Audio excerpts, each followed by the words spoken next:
আমার এক বন্ধু, কলেজের বন্ধু, বলতে গেলে কলেজ লাইফের বন্ধু, নাম বলা যাবে না। ও সব সময় একটাই গান গেতো। জানি না সেই গান বাদে অন্য গান সে জানতো কি জানতো না, বাট তার মুখে সব সময় ওই গানটাই শোনা যেত। গানটা আমাদের কুমার শানুদার গাওয়া, খুব একটা রোম্যান্টিক গান। আশা করি আপনাদেরও ভালো লাগবে। তো সেই গানটা সে আবার কিন্তু পুরোপুরিভাবে যে গেতো তাই না, আসলে ও পুরো গানটা জানতোই না, যার কারণে পুরো গানটা ও গেতে পারতো না। অর্ধেক, জাস্ট প্রথম দু একটা লাইন ও গেত। কখন গেত? যখন তার সম্মুখে প্রণতি নামক একটা মেয়ে আসতো। গানটা কি ছিল? যখনই থাকবে একা, নিজেকে লাগবে একা, মনে রেখো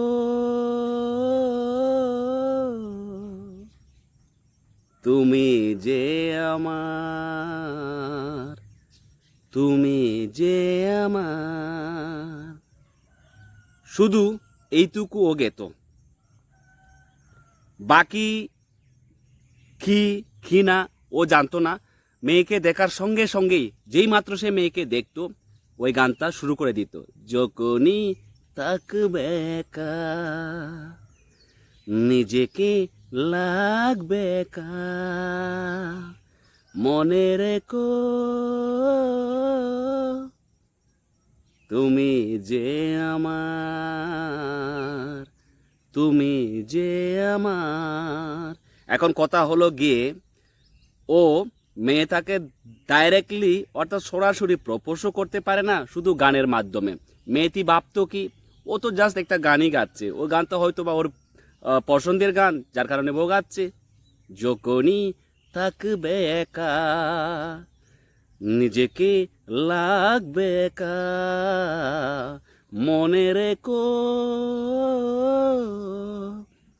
তুমি যে তোমার, তুমি যে তোমার। এমনই ভাবতো মেয়েটি। বুঝতে পারছেন তো? মানে ওই সময় মেয়েটি কেন ভাববে রে ভাই, ও নিজেকে একা কেন ভাববে? তখন তো সেই সময়ে আমি ছিলাম রে ভাই, আমি ছিলাম। আমার বন্ধু বান্ধবরা ছিল ওই মেয়েটিকে পটানোর উদ্দেশ্যে, হ্যাঁ, ওই মেয়েটির পিছনে পিছনে আমরাই ছিলাম। অনর্গল আমরা ট্রাই করতেছিলাম ওকে কিভাবে পটানো যায়।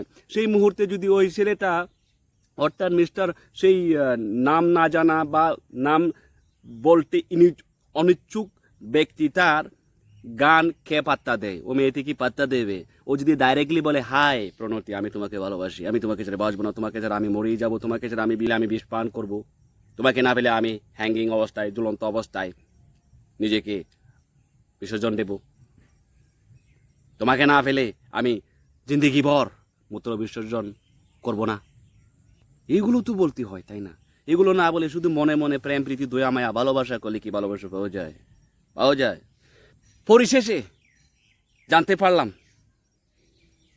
যেই মাত্র সেই মেয়েটি অর্থাৎ প্রণতি আমার এক বন্ধুর প্রেমে আবির্ভূত হইলেন, কি বলবো, মানে এই বশীভূত হইলেন, তখন হঠাৎ করে সেই এই নাম জানাতে অনিচ্ছুক ব্যক্তিটা, অর্থাৎ এই যিনি প্রেম প্রণতিকে অত্যাধিক মাত্রা হারে প্রচুর পরিমাণে ভালো বেসে আসছিলেন, ওর মনে গভীর আঘাত লাগলো। আঘাত লাগার সাথে সাথে পূর্ণিমা রাতে তার বাড়ির সামনে একটা কারেন্টের খুঁটি ছিল।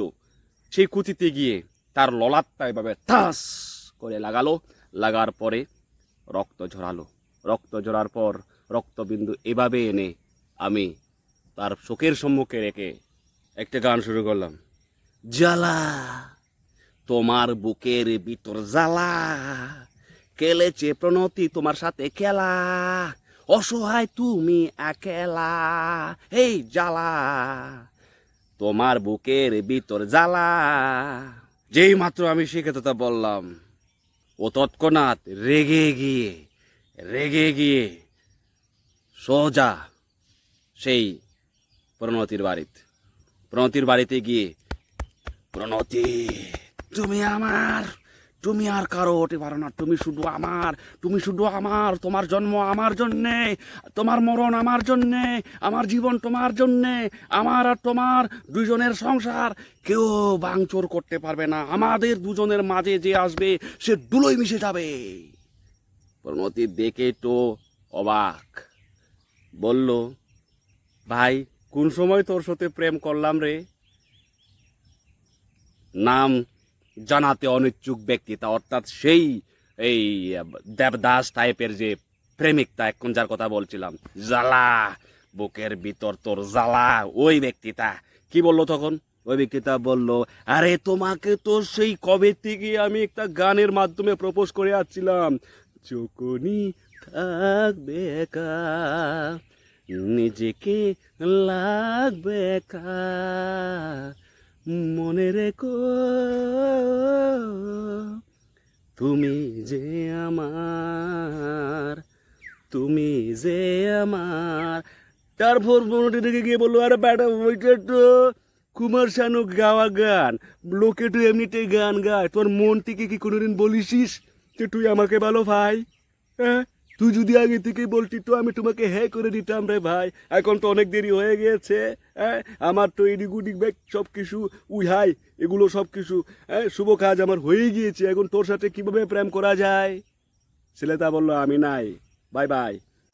তো আজকের এই ভিডিও থেকে কি জানলেন আপনারা? আজকের এই ভিডিও থেকে আপনারা জানলেন যে যখনই আপনি কাউকে কাউকে আপনি ভালোবাসি ডাকিয়ান, তখন আপনি তাড়াতাড়ি ওকে প্রপোজ করিবেন। মানে মনের মধ্যে সংশয়, বাপ অভাব বা কিন্তু যদি পরন্তু এই ধরনের ইন্টারজেকশন ওর এই এক্সক্লেমেটরি টাইপের এই বাপ মূর্তি রাখিবেন না, না রেখে ডাইরেক্টলি প্রপোজ করিয়া সারিবেন আর মনের সুখে প্রেম করিবেন।